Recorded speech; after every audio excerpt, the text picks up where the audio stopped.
me envia uma música para cantar com os meninos, mas de verdade, hoje não. Temos que ensaiar, né, Joel?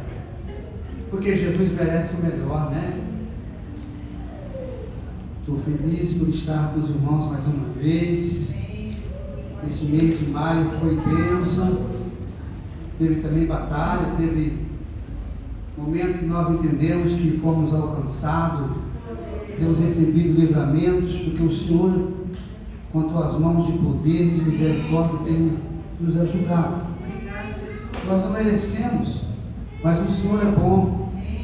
Ele tem, de uma maneira maravilhosa, estendido as suas mãos sobre nossas vidas. E é muito bom estar diante dos irmãos, essa igreja maravilhosa que tem orado por nós. Nós somos pessoas muito felizes, eu digo, porque Deus tem dado um povo abençoado, um povo que tem orado por nós, que tem estado na igreja, no templo, e eu tenho presenciado isso através da sua oração, do seu rosto presente, o momento que você canta junto. Eu sei que enquanto nós vivemos nesta terra, nós podemos passar e passaremos sim por a tribulação, mas eu até gostaria de deixar um versículo para a nossa meditação, João 14, na NVT, por gentileza, verso 27, é uma palavra que tem muito a ver para nós nesses dias, tem muito a ver daquilo que Deus deseja fazer para vocês e para todos nós. Então a proposta ela é feita de uma maneira geral, ninguém deve ficar de fora, ninguém deve estar pensando o que vai fazer amanhã, na segunda-feira. Não precisamos nos preocupar com o que vai acontecer nesse momento. Dedica o seu culto ao Senhor Jesus. É muito bom rever os irmãos que nós amamos, é muito bom ver rostos aqui, mas nós venhamos aqui nesta noite, venhamos aqui nesta noite aqui para adorar o Senhor, somente para adorar a Deus. Nós amamos a igreja, mas a proposta nesta noite é nós render a adoração ao Senhor. Aí você pergunta, por que a irmã Nadia levantou no meio do culto para orar com a igreja? Porque nós sentimos que a oração é a chave daquilo que você está buscando. Por isso deve ser conscientizado que sem oração, consciente, nós não alcançaremos a vitória. Vivemos dias tropicando na nossa vida espiritual, mas Deus, Ele deseja abençoar a sua vida. Deus deseja que você olhe para a direita e para a esquerda e veja o fruto da sua oração. Lembre-se que não é só palavras. Quando nós estamos orando, devemos colocar nosso espírito em direção de Deus. Devemos amar muito aquela pessoa que está sendo apresentada. Devemos querer muito aquela causa que nós estamos apresentando ao Senhor. Por isso que no momento de oração há uma necessidade muito grande de nós orarmos e sermos unânimes. Porque essa é a proposta de Deus. Olha o que Jesus disse aqui nesse versículo, para a nossa meditação. Eu lhe deixo um presente, a minha plena paz. E essa paz que eu lhe dou, não é um presente que o mundo não pode dar. Portanto, não se aflijam e nem tenham medo. Essa palavra é maravilhosa, ela vem de encontro à nossa vida, o que nós estamos reverenciando nesses dias. É normal e é esperado que em algum momento da nossa vida nós estejamos preocupados, até mesmo tristes. Mas é necessário que nós lembramos desta palavra. Jesus ele quer dar uma paz, que ela não é só no momento em que você está diante do seu time preferido, diante da mesa que você colocou, diante do beijo do filho, diante do beijo da nora, do genro, do sorriso da igreja. É muito mais que isso. É no momento em que você acorda pela manhã e vê as portas impossibilitadas de você avançar, de você conquistar aquele propósito que Deus colocou no seu coração, e você crê nisso. Mas diante da situação que está acontecendo, é impossível. E nesse momento de impossibilidade, às vezes há um momento de incredulidade também. Esta é a causa que nós não podemos adotar, meu irmão. Porque esses momentos difíceis, eu não quero assustar a sua vida, entristecer você, meu irmão, mas ele chega. Por isso que nós temos que estar atentos ao que está acontecendo no culto. desesperado, é maravilhoso, é fácil nós cantarmos. Quando nós estamos olhando o rosto de alguém que nós amamos, está tudo bem, é maravilhoso nós pularmos e cantarmos. Mas quando as coisas não estão indo bem, às vezes nós não cantamos, mas oramos e crendo que Deus está conosco. E é justamente nesse momento difícil. Nós estávamos aqui em reunião com os obreiros e de repente nós ouvimos um som na porta, lá na calçada da igreja, chamando César. Quem estava mais próximo já entendeu que o grito era de desespero. Vamos, a Lícia não está bem, era irmã Edna, ela foi para o hospital. No momento que nós estávamos falando sobre a obra de Deus, nós levantamos, deixamos a ordenação, o que nós estávamos falando, e concentramos na aflição da irmã Edna. Oramos pela Lícia, oramos por ela também, porque o mais que sente o impacto é a mãe. É a mãe que amamenta, a mãe que pega o filho durante a noite, a mãe que está ali preparando o filhinho, sonhando com a faculdade, sonhando em preparar os cadernos, levar para a escola, e vendo ele pelos olhos da fé do tamanho do José Lucas que está aqui nessa noite. E vocês não sabem, eu vivi isso. O José Lucas corria aqui, que nem está correndo aqui agora o Benjamin. Quantas vezes? E hoje vê um homem formado, adorando a Deus. Eu quero dizer que isso não vem de graça não, querido. Se você está passando pela necessidade, se você está olhando na sua casa, está vendo algo que precisa que Deus entre em ação, não é as suas palavras, porque as nossas palavras em nós mesmos, ela não produz resultados. Às vezes nós falamos com tanto rancor, com tanta santidade humana, que acaba trazendo entristecimento e irritando o filho. A maior arma que uma mãe tem, que um pai tem, é demonstrada na unidade da oração. Aí Deus colocou em nosso coração que devíamos orar após culto. Oramos no mês passado, mas nós pensamos, vamos pegar os irmãos que chegam atrasados, vamos orar no meio do culto, para alcançar todos os irmãos. Essa oração que nós estamos sendo dirigidos por Deus para realizar nessa noite, é para endossar, para aguçar sua fé, para mostrar para você que você tem batalha, mas você precisa entrar na guerra. Você precisa entrar na guerra para ter vitória. Deus só dá vitória para pessoas que guerreiam. Às vezes a pessoa está passando um caos na vida, a igreja está orando e ela está dispersa. Quero dizer para você que Deus não tem compromisso com pessoas que não guerreiam. A proposta é: entra na guerra para ser vitorioso em nome de Jesus Cristo. Você vai ver muito disso daqui para frente. E quando acontecer, ore conosco, chore conosco, foca no seu propósito, foca na sua necessidade, que Deus vai visitar onde quer que esteja. Eu sei que você quer. O que está faltando é sabedoria para nós entrar em oração juntos. Sempre, quando tudo parece que está beleza, Fabinho, nós temos que permanecer orando em nome de Jesus. Eu gostaria de ler para os irmãos Mateus capítulo. Conta aí, eu vi para você. Nem vou mexer na minha Bíblia, tá? Letra pequena. Olha só. Mateus capítulo 27, verso 19, talvez um pouco antes e um pouco depois. Abra aí para nós. Pode colocar para mim isso, e volta aí no 14. Sem óculos. Não é não, Valdir? Sem óculos, né? Grande é o Senhor, que Deus nos dê sabedoria e graça para nós podermos falar aquilo que Ele quer nessa noite, dentro do tempo certo. Mateus capítulo 27, verso 14, assim: mas para a surpresa do governador, Jesus nada disse. Cada ano, durante a festa da Páscoa, era costume do governador libertar um prisioneiro qualquer, um que a multidão escolhesse. E nesse ano havia um prisioneiro famoso por sua maldade, chamado Barrabás.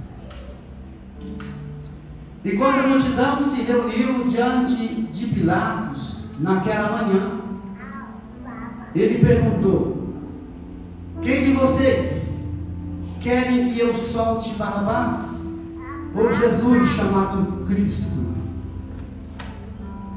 Pois ele sabia muito bem que os líderes religiosos judeus tinham prendido Jesus por inveja. E nesse momento, enquanto Pilatos estava sentado no tribunal, sua esposa lhe mandou o seguinte recado: deixe este homem inocente em paz. Na noite passada tive um sonho a respeito dele e fiquei muito perturbado. Enquanto isso, os prisioneiros e sacerdotes e líderes, vamos ler de novo? Enquanto isso, os principais sacerdotes e líderes do povo convenceram a multidão a pedir que Barrabás fosse solto e Jesus executado. Então o governador perguntou outra vez: qual dos dois vocês querem que eu lhes solte? A multidão gritou em resposta: Barrabás. Pilatos perguntou: o que farei com Jesus chamado Cristo? E eles foram unânimes: crucifique. Gritou a multidão. Por que quis saber Pilatos que crime que ele cometeu? Mas a multidão gritou ainda mais alto: crucifique.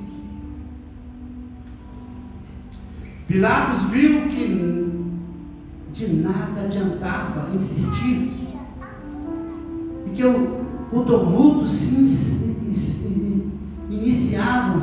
iniciava, e assim mandou buscar uma bacia com água e lavou as mãos diante da multidão e disse: estou inocente do sangue deste homem, é responsabilidade de vocês. Todo o povo gritou em resposta que nós e nossos descendentes sejam responsabilizados pela morte dele.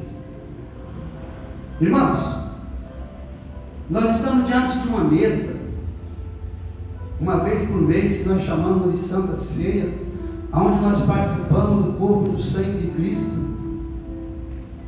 Nós conhecemos essa história através das Escrituras, que tem sido falada, que tem sido ministrada tanto por outros que já passou aqui na casa, de fora.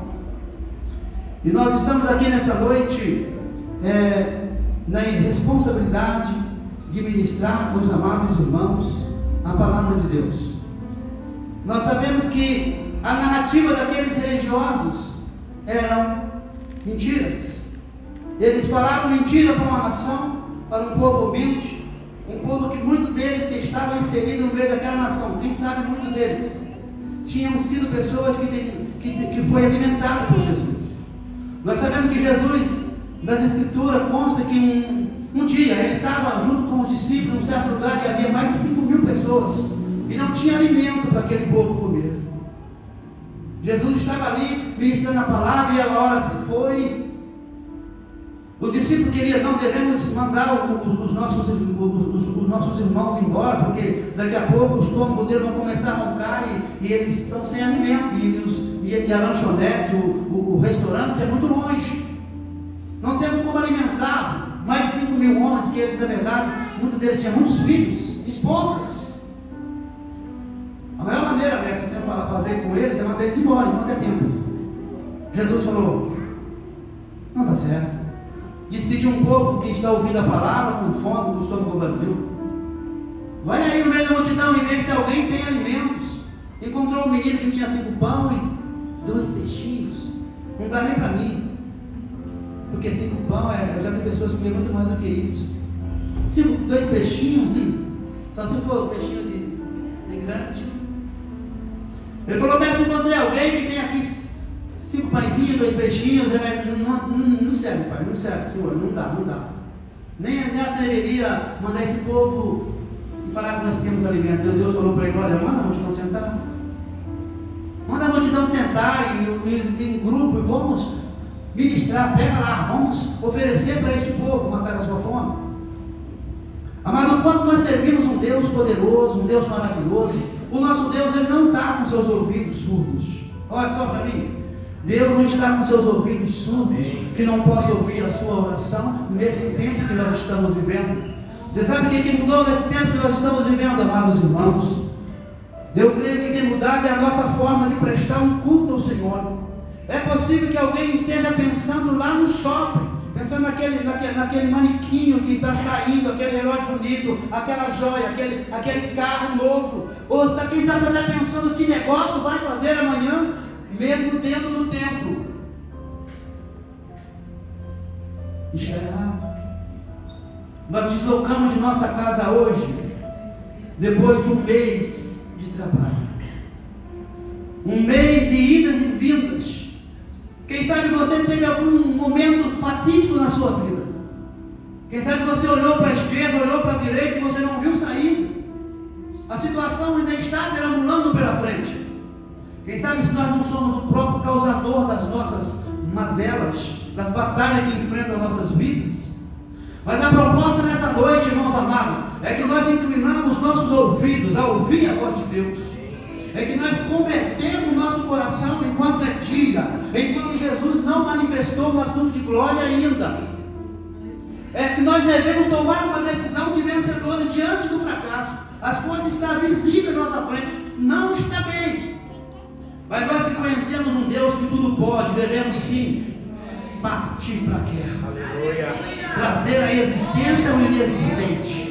E procurar pedir ao Senhor sabedoria, porque Ele conhece o nosso coração. O Senhor faz uma leitura da nossa vida. E nós sabemos que para Pilatos ter uma ideia clara de que Jesus era justo e inocente, ele precisou que a mulher dele sonhasse à noite. Um governador, amado, um procurador de Roma, um homem famoso, um homem poderoso, formado, não conseguiu tomar uma atitude diante de um povo, porque ele sabia que os religiosos daquele tempo eram mentirosos. Ele sabia que eles estavam tomando aquela atitude por inveja. E muitas das vezes, amados, nós nos curvamos diante de situações que nós sabemos que está errado. E Deus não gosta de pessoas covardes. Nós somos chamados para falar a verdade. E a verdade, muitas das vezes, ela confronta com o nosso querer. Porque nós queremos sentar para ouvir, amado, coisas que alegram o nosso coração. E muitas vezes o final é amargo como o fel. Você pode ver que Pilatos, ele tomou uma atitude. Ele tentou de todas as formas, todas as manobras, vencer ali aquelas palavras dos líderes religiosos, Caifás e todos os outros, tentando persuadir as pessoas a tomar decisões para prender Barrabás. Barrabás sim era culpado. É ele que tinha trazido muita tristeza, muitas angústias, muito prejuízo naquele tempo, porque ele era o famoso do tempo, daquela época. Aí você fala para mim assim: mas veja bem, meu querido irmão Adeir, o próprio Barrabás foi beneficiado, ele foi beneficiado. Jesus morreu no lugar dele. Sim, então o nosso povo, os religiosos estavam certos, mas você sabe que eles prenderam ele por inveja. Amado, Deus não precisa de situações. Deus se posicionou naquele acontecimento. Mesma coisa aconteceu lá no Jardim do Éden. Deus não precisava de ter. Deus não tinha só aquela alternativa. Quando Eva e Adão estavam no Jardim do Éden, eles estavam gozando da eternidade. No momento que o diabo mentiu para ela, disse que narrativas mentirosas também. Por um ponto ele falava a verdade, porque quando ele disse se ela comesse do fruto, a mente dela ia ser descoberta, é verdade. Mas não era isso que Deus queria. Deus queria naquele momento que eles não cometessem o pecado da desobediência. Mas o que o inimigo que persuadiu e conseguiu persuadi-lo não sabia, amados irmãos, é que Deus tinha um plano maravilhoso. Um plano que ele não iria conseguir frustrar. Ele tentou de todas as formas fazer com que Jesus não morresse na cruz do Calvário. Primeiro ele manda que o Senhor se curvem a prova e próximo Deus de medo. Jesus venceu ele pela palavra. E lá naquele momento, tantas formas foram oferecidas para que ele não morresse. Porque no momento que ele descobriu que era Jesus, aquele que ia pisar na cabeça dele, que ia fazer isso, ele fez de tudo para poder fazer com que ele não morresse. Tentou matar ele sufocado por falta de ar. Tentou fazer coisas que realmente não estavam na profecia. E nós estamos diante nessa noite aqui, desta santa ceia, desta mesa, participando do corpo e do sangue de Cristo. E nós podemos dizer que Jesus pode vir nessa noite. Eu posso dizer para você que o Senhor Jesus faz uma leitura na nossa mente. E eu creio que a nossa mente deve ser de adoração a Ele pela oportunidade que Ele está nos dando nesta noite. Quantos sonhos Jesus fez com que os nossos irmãos sonhassem? Sonhadores, a própria mulher de Barrabás. Você caminha para essa escritura, você vê um sonho que foi contado pelo família. Jacó, ele estava fugindo do seu irmão que queria matar ele, porque ele entendeu que Jacó tinha tomado o direito de ser abençoado, a primogenitura, isso. Mas você não sabe que ele era também um desviado dos caminhos do Senhor. Ele era um homem que o seu comportamento era hostil. Deus não trabalha com aquilo que parece aos nossos olhos que nós queremos. Deus trabalha com o coração quebrantado, com alguém que sabe perdoar, alguém que realmente vê possibilidade de vitória, possibilidade de curas, possibilidade de conversão. No mais triste caso que existe na vida, é o Senhor que vai trabalhar na sua vida. Aí o nosso irmão Jacó está fugindo do seu irmão para a casa de Labão, e de repente anoitece, e ele agora se sente cansado da viagem, põe uma pedra e deita ali, e o Senhor dá a ele um sonho, uma escada que sobe da terra ao céu. Os anjos sobem e se descem. Ele ficou muito animado. E ele viu no alto daquela escada o próprio Deus. E Deus faz promessa para ele. Amados, nós sabemos que o Deus que nós servimos hoje, ele não envelhece. Ou como eu disse, ele não está com as suas mãos com tendinite. Ele pode abençoar a sua vida. Aleluia. Os ouvidos deles está atento às suas orações. O que nós não podemos é terceirizar ou clamar a Deus de qualquer maneira. Nós precisamos, meus amados irmãos, sair da modernidade, sair das mesmices e prestar um culto de adoração ao Senhor. Deus trabalhou no passado de uma maneira maravilhosa, em situações que estava tudo perdido. Deus só usa isso. Quando as coisas não tem jeito para o homem, ele vai lá e tem jeito. Deus sempre usa o pequeno para confundir o grande. Rebeca sabia que no ventre dela tinha dois, e que o maior ia servir o menor. Na teologia do homem é impossível isso acontecer, eles não gostam disso. Mas Deus usou isso em vários pontos das Escrituras e honrou o pequeno. Ele foi bênção, ele foi instrumento de Deus, mas ele era o mais pequeno. Amado, o que nós quer dizer com isso? Não estou falando disso porque você é o primeiro filho, que você está nessa pegada. Não, você pode ser o primeiro, pode ser o último filho, o novo, ou grande ou pequeno. Você pode ser quem você queira que seja. Mas a posição que nós estamos falando aqui nesta noite, Deus tem uma bênção para todos hoje, nesse ano em que vivemos. A diferença, amado, é a posição com que nós nos colocamos na presença de Deus. Nós temos que fazer valer este momento. Nós não podemos voltar para casa, amados irmãos, da mesma forma que entramos. Nós não podemos tocar no corpo e no sangue de Cristo e alimentar-nos e comermos como se fosse algo qualquer. Porque Jesus disse: aquele que não comer da minha carne e não beber do meu sangue não tem parte comigo. Mas olha, amados irmãos, isso vale para pessoas batizadas. Isso vale para pessoas que estão trabalhando na obra de Deus. Eu quero dizer para os irmãos que não foram batizados ainda, se Jesus vir nesta noite, você vai subir para o céu. Você está salvo, querido. Mas não perca a oportunidade quando acontecer o batismo. Batizem-se, porque isso agrada o coração de Deus. Ele disse que aquele que crê e for batizado será salvo. Por isso estamos aqui. Nós sabemos que o Senhor trabalha de uma forma engraçada. Ele pegou aquele pai, aquele mesmo homem que estava dormindo ali fazendo aquele travesseiro, aquela pedra de travesseiro, e ele viu que Deus estava honrando ele, e ele fez um pacto com Deus. Ele falou: se o Senhor os levasse em segurança e os trouxesse para a casa do seu pai, tudo que ele ia conseguir, ele daria ao Senhor o dízimo.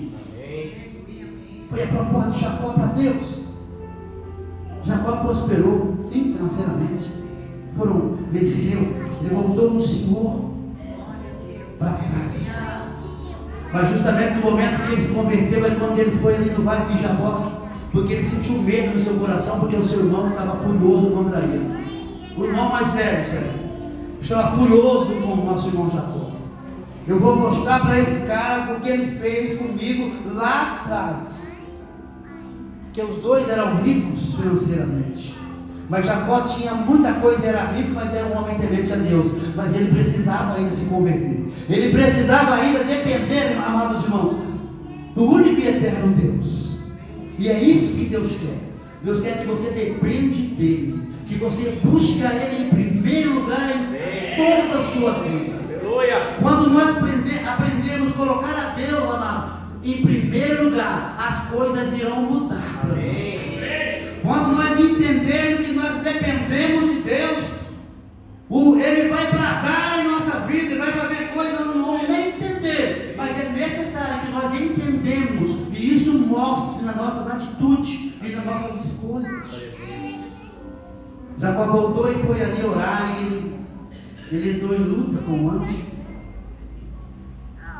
Lutou feio aquele homem.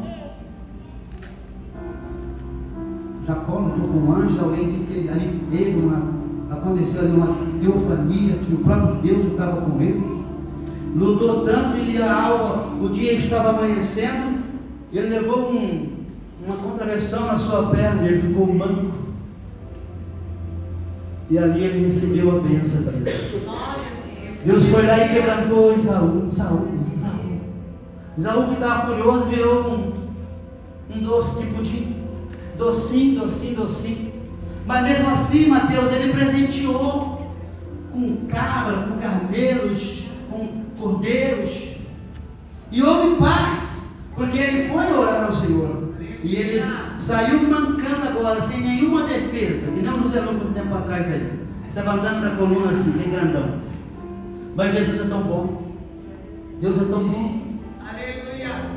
Ele sentiu paz, sentiu segurança, fez um trajeto de famílias, esposas, inclusive Léia, Raquel, e as mulheres que cuidavam dos filhos, eram 4 mulheres, né?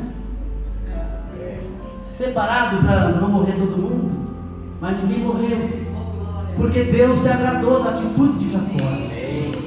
Deus ainda agrada da nossa atitude. Irmãos, Deus ainda se agrada das nossas atitudes. A nossa atitude tem que ser respaldada pela palavra do Senhor. A nossa atitude tem que se condizer com aquilo que nós defendemos. Amados irmãos, nós estamos diante do povo de Deus. Nós somos um povo maravilhoso, um povo que o Senhor escolheu e pagou por nós. É bem verdade que Ele foi entregue na mão dos pecadores, para ser açoitado e para ser crucificado, mas no terceiro dia Ele ressuscitou. Não adiantou, amados irmãos, os religiosos querer vingar contra Jesus. Não adiantou, porque o propósito de Deus não pode ser frustrado. Às vezes apanhamos para aprender, mas quando aprendemos, Deus tem prazer em nos abençoar em nome de Jesus. Eu quero que você leve essa palavra para a sua casa nessa noite. Eu quero que você entenda, amados irmãos, que você está diante da mesa do Senhor. O inimigo, ele fez de tudo para que você não participasse. Você sabe que é real. É mais do que um pãozinho, é mais do que um cálice. É a carne de Cristo e o sangue de Cristo. E nós não podemos tocar nisso aqui, amado, sem ter uma retrospectiva em nossa vida. Faz uma retrô. E se nesse dia ou desses dias você fez algo que vem contra os princípios, seja cristão suficiente, não sei contra quem sabe contra a esposa, aquela que te tolera todos os dias, ou vice-versa, quem sabe contra o seu filho, contra o seu vizinho, sobre o seu patrão, quem sabe contra a sua filha. Amados, nós precisamos pedir perdão. É através do perdão que Deus libera a vitória, a bênção. Amados, no tempo que eu estava na igreja, que eu era jovem, o pastor fazia diferente, ele trazia na frente. O cara tinha que manifestar: eu quero pedir perdão à minha esposa, igreja, porque eu falei áspero com ela, eu tinha uma patada nela, ela me enfesou e eu falei algo. Nós entendemos que isso é desnecessário. É entre você e ela e você. É entre você e seu filho. Até as nossas palavras têm que ser medidas. Nós somos boca de Deus, em nome de Jesus Cristo. Que Deus não possa falar no seu coração: eu vou pôr um ponto capítulo aqui, eu não vou em frente mais, porque a palavra de Deus é maravilhosa. Eu tenho certeza que você pode refletir nessa palavra em nome de Jesus. Enquanto aqui o pastor, enquanto os obreiros lavam suas mãos, a banda se localizam, o pastor Marcelo vai ministrar cedo para nós em nome de Jesus.